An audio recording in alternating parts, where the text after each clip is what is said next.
Sarah was walking down the street, trying to remember where her late grandfather's house was located. How many months had it been since she was there last? 5? 10? Maybe even a whole year. Walking was hard on Sarah, so she had to stop every 10 yards to catch her breath. It's okay, just a little bit more. Look, you can already see the house, the one with the red roof. Sarah tried to keep her spirits up. Her noticeably rounded belly didn't allow her to walk properly. It made sense since she was already in her second trimester, and experiencing triplets no less. It was a rather rare case, even within the whole state. At this stage of pregnancy, long walks had already become a rather challenging task for Sarah. Having approached Grandpa Charles's house, Sarah paused for a moment, then pulled out a bunch of keys from her pocket. The lock refused to yield, and it took her a lot of effort to open it. The house turned out to be quite dusty and musty. But once upon a time, everything was completely different. Grandpa Charles had spent a long time in a ranger squad, protecting the local wildlife from poachers. Sarah remembered well the times when she was little. She used to swim in the river and build shelters from spruce branches with the other local kiddos. It was Sarah herself who made the decision to move to a bigger city. By the time she finished school, the only thing her peers would talk about were the limitless possibilities of the metropolis. Sarah's parents had died in a fire at a timber factory, and for many years, the parental role in Sarah's life was played by Grandpa Charles Clark. He raised her as if she were a boy. He taught her to ride the horse and wilderness orientation skills. He also helped her overcome her fear and learn to handle a rifle. No, not for hunting, of course. Charles despised hunting with all of his heart. It was more for general knowledge, so that Sarah could defend herself in the wild in case of danger. But all that knowledge remained in the past when Sarah moved to the big city. There, everything was completely different. The frenzied pace of life in the metropolis was confusing and didn't seem to let her focus on one thing. Finding a job turned out to be Sarah's main problem. She didn't want to work as a waitress at a roadside cafe, nor did she want to learn the trade of a salesperson in a 24-hour shop. Being naturally reserved, she tried to avoid crowds and sought a relatively calm job for herself. So when Sarah saw an ad for a cleaning vacancy posted on the door of one of the local firms, she realized that she couldn't miss such an opportunity. The HR employee looked disapprovingly at the slender young woman, but didn't turn her away. It didn't really make much of a difference who'd be cleaning the floor at the office. As long as the boss was satisfied, most of the details could be overlooked. Everything went well initially. Sarah worked very hard and quickly earned respect from the other employees. The new cleaning lady seems decent, a dedicated employee, and she doesn't look half bad, the head of the sales department, Jason Whitman, said. Brandon nodded mechanically and went back to going through the monthly reports. The thing was that the company's revenues had noticeably declined lately. There were no apparent reasons for this, and Brandon understood it better than anyone else. He took over the company when his father decided to retire and focus on simpler things in life. Jason, on the other hand, had recently joined the company and quickly gained a reputation as an incorrigible bachelor and ladies' man. It was rumored that, apart from women, he loved playing poker, devoting almost all of his free time to this ruinous passion. Jason and Brandon used to go to the same university, so they'd known each other since their student years. No, they weren't friends, really. But when Jason came to Brandon and asked him for a job, the old acquaintance didn't turn him down and provided him with a decent position at his firm. Of course, Sarah didn't know any of this at the time and worked tirelessly to keep the firm's premises clean and tidy. Time flew by imperceptibly, rushing through the sheets of the tear-off calendar. Overall, Sarah liked her job, so she didn't even think about looking for a new place. Perhaps it would have remained that way if Brandon hadn't decided to throw a party right at the office one day to celebrate the upcoming Independence Day. Since all the employees were supposed to attend, Sarah received an invitation along with everyone else.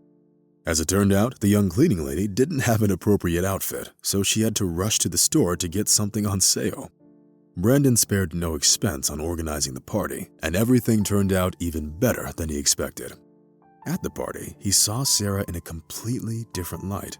The young woman wore a simple dress that beautifully accentuated all the advantages of her figure. Brandon simply couldn't tear his gaze off of her. Perhaps the reason behind his excessive attention was one too many glasses of martini. But Brandon believed that it was love at first sight. He had only ever seen Sarah in her work uniform before, which depersonalized and deprived her of her individuality. But everything was completely different at the party. "Would you care to dance with me?" Brandon asked gallantly. Sarah's cheeks blushed. "Of course, Mr. Johnson.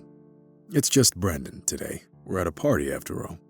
Sarah smiled, and soon they were waltzing around the room amidst the thunderous applause of the other attendees. There was only one person who didn't clap and didn't share the general excitement. Jason looked at Brandon with hatred and resentment in his eyes. He'd been showing Sarah all sorts of attention for weeks, intending to break the heart of another unsuspecting young woman. But all of his efforts turned out to be in vain. Sarah felt a wave of negativity emanating from Jason and did her best to avoid any excessive interaction with him. But Brandon was different. He didn't want to humiliate or hurt her. The young businessman's feelings seemed sincere. It read in his eyes. It was after that memorable evening that the relationship between Sarah and Brandon was born, which seemed beyond unexpected to everyone around them. The owner of the company was dating the cleaning lady. What could be more absurd? But Brandon had already lost his head to passion, while the universally recognized ladies' man, Jason, wanted revenge. In his twisted mind, he convinced himself that Sarah had humiliated him when she rejected all of his advances in front of everyone. "Okay, fine. We'll see how your relationship goes when Brandon's father finds out about it." Jason gritted through his teeth. The man's plan was beyond simple. Upon learning about his son's relationship with a woman from a poor family, Michael Johnson got furious. "How do you intend to explain this, son? Why did I just learn from some stranger about your affair with some cleaner? You don't expect us to welcome her into the family, do you?" "Dad, I'm an adult. I can choose who I want to have a relationship with," Brandon retorted. Of course, he realized his response sounded a lot harsher than was necessary. But how could he control himself when his father was trying to make decisions about his personal life for him? Seeing that Brandon didn't intend to break things off with Sarah, Jason came up with a cunning plan and attempted to separate the lovers using an alternative approach. The man slipped some of the company business documents into Sarah's purse and told the security guard to check it. "I expect you to find something interesting there. Otherwise, get ready to say goodbye to your job," Jason added as an incentive. The guard nodded and did everything as requested by the head of the sales department. However, once again, Jason didn't achieve the expected effect. Brandon didn't even see it as an act of betrayal on Sarah's part and simply believed that it was some kind of mistake. Sarah, on the other hand, couldn't understand how important documents ended up in her purse. Jason literally turned green with anger. "No way. You're not getting rid of me this easy. You don't care about anything but her. Oh no, I'm sure that's not the case." If only the young people knew what the scoundrel was planning, they would have been more cautious about the people around them. The wedding was fast approaching, and Brandon felt that nothing and no one could stop it. Even his father had given up all attempts to reason with his son and accepted his decision. But Jason went much further and resorted to outright treachery in his desire for revenge. To begin with, he contacted the rival company and handed them a folder containing information on Brandon's latest deals. "Well, let's see how you'll like my wedding gift," Jason whispered with a smirk. The effects of his betrayal were truly devastating. The income of Brandon's company plummeted, which couldn't go unnoticed by his father. Moreover, Michael Johnson quickly learned about the incident when important documents were found in Sarah's bag. So that's what's going on. Oh, son, she just stabbed you in the back and you don't even realize it. How foolish are you? Brandon tried to defend his fiancée, but his father took the company from him and put Jason in charge. According to the businessman, the man had a business grip, unlike his soft-hearted son.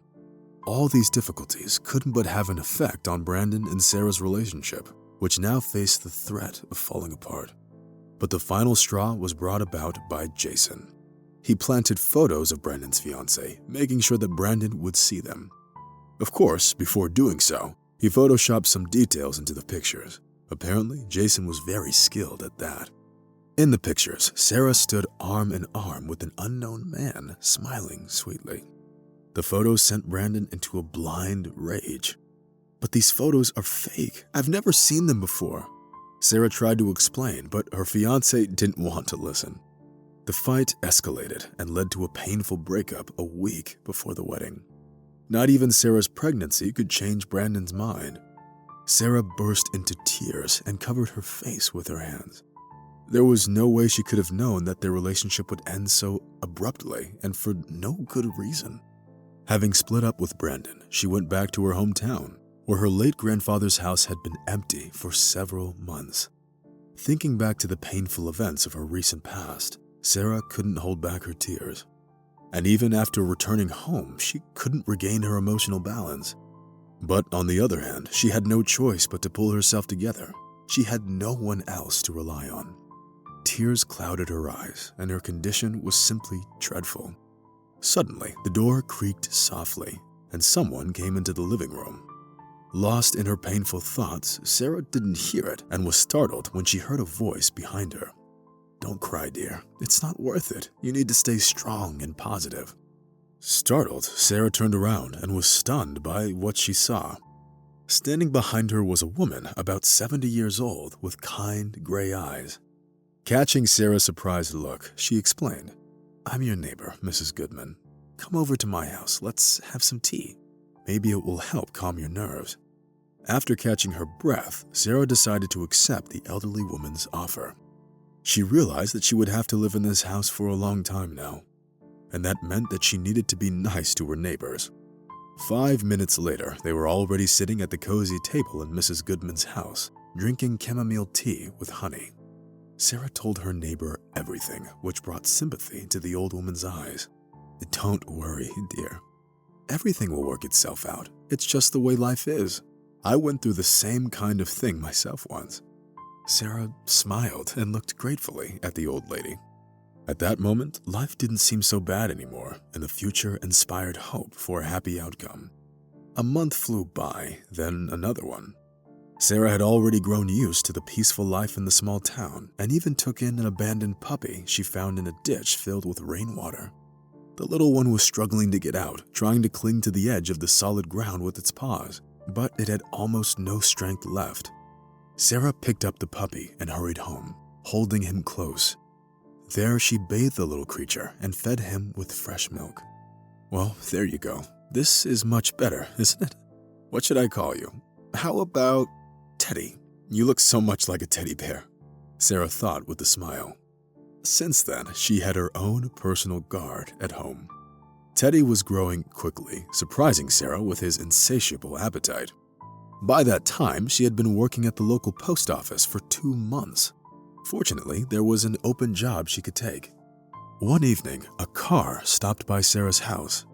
It was a big SUV driven by a young man. Drawn by Teddy's barking, Sarah stepped onto the porch and nearly fainted. The unexpected guest turned out to be Brandon Johnson, the father of her babies.